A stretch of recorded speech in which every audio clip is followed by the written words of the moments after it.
Okay. Good day to everyone. I'm Liao Mei Hui, representative from Group 3, Toyota. Our current issue title is Bank Pembangunan sue former managing director and 26 others for alleged fraud, bribery. This is the list of the defendants involved in this issue. Before we enter to the issue, let me introduce you to the company mainly involved, which is Aries.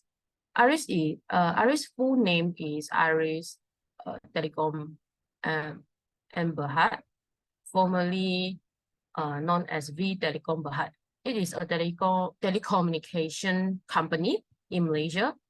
They undertook a project of laying off fiber optic lines along the entire coast of Peninsular Malaysia, which is more than 30,000 kilometers. And the issue starts with when Aries get RM 400 million from Bank Pembangunan Malaysia Berhad, BPMB in short. At that time, BPMB agreed to grant Aries the loan due to the appointment of Huawei Technologies Corp Ltd as the turnkey contractor.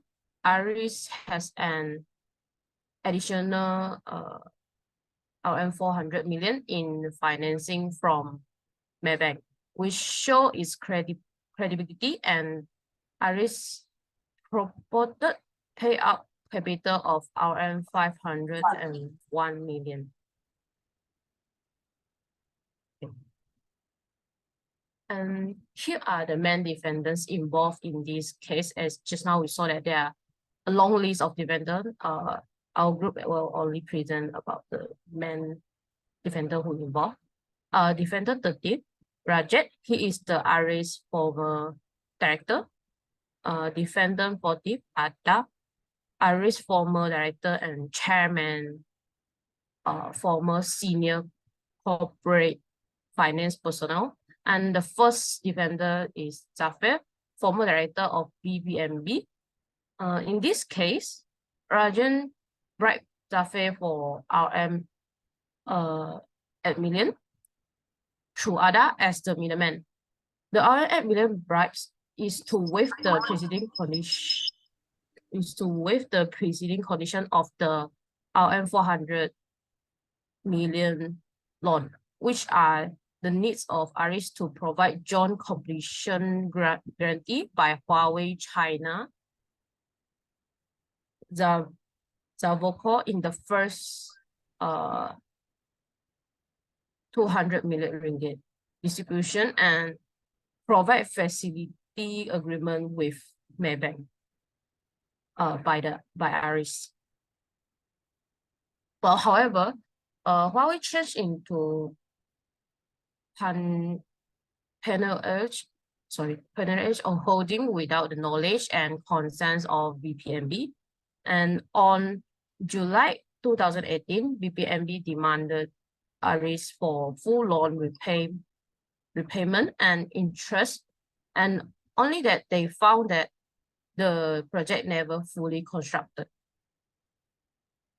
This slide shows the loss and damage claimed by BPMB for a total of about 564 million ringgit. For information, this case is still ongoing, with the next case management selected on 7 July 2023. Well, now we are entering to the law breach and the reason the person was charged. For Zafir, he breached section 218, subsection 1C of the Company Act 2016, which is the director used his position to receive personal profit. The reason is that he used the position of managing director to dispute 400 million ringgit loan, even Aries failed to meet the conditions. This is proof as he received the 800 million ringgit after the loan was approved. Next is Shylon. He breached the same section as Zafir, which is section 218, subsection 1C of the Company Act 2016. The director used his position to receive personal profit. In this case, he is accused as the shadow director of Aries because he used his capacity as director and shareholder of Aries to siphon funds out of the company. For Roslina, she breached section 244, subsection 2A, which is for a public company. The director should show and circulate the clean consolidated financial statements of the company to its member and company at its annual meeting. She misrepresented the company payout capital of 396 million ringgit in the financial statement for the financial year 2010. And lastly is Ranjit. He also breached section 218, subsection 1C of the Company Act 2016. The director used his position to receive personal profit. And Ranjit, he as a director of Aries, offered the RM8 million to Zafir for the approval and the subsequent distribution of the 400 million ringgit loan. And PPMB claimed that it was unaware of the matter. And now we will go to the next part, sanction given.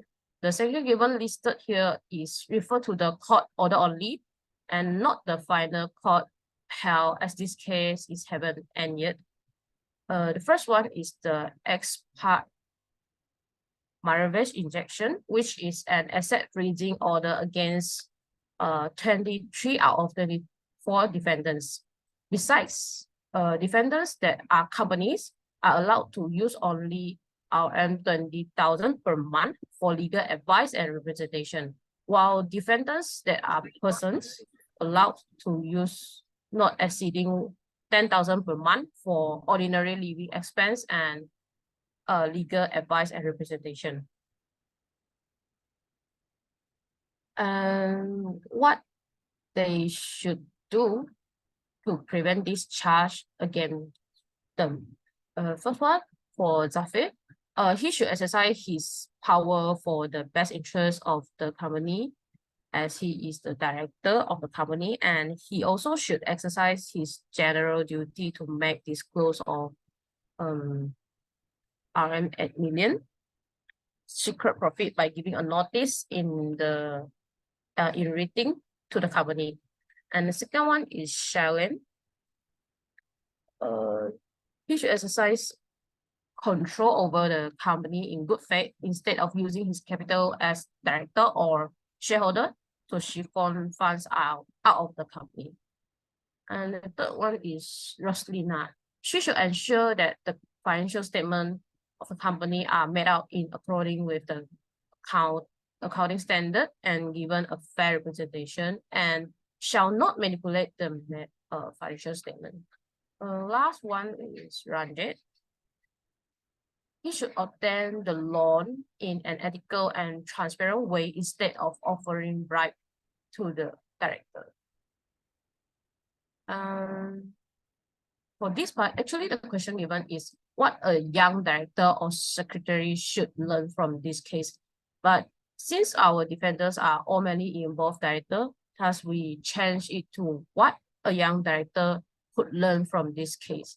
The first one will be clear about the director duties. Second one will be the young director should conduct investigation before serving as a director of a company.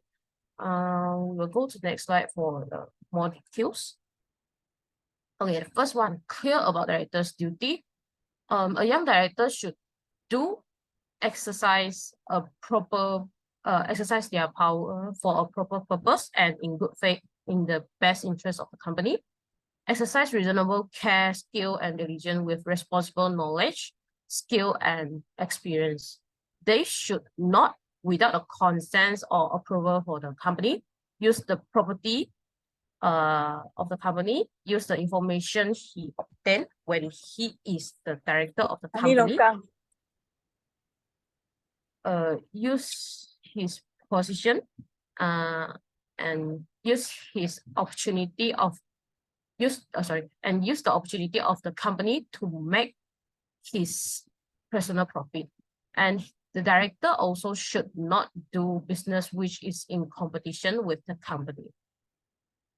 For example, the former group managing director of BPMB, Dr. Muhammad Zafir, which is just now we said that the Zafir, approved the 400 million ringgit loan and received 8 million ringgit bribe from the success of the transaction.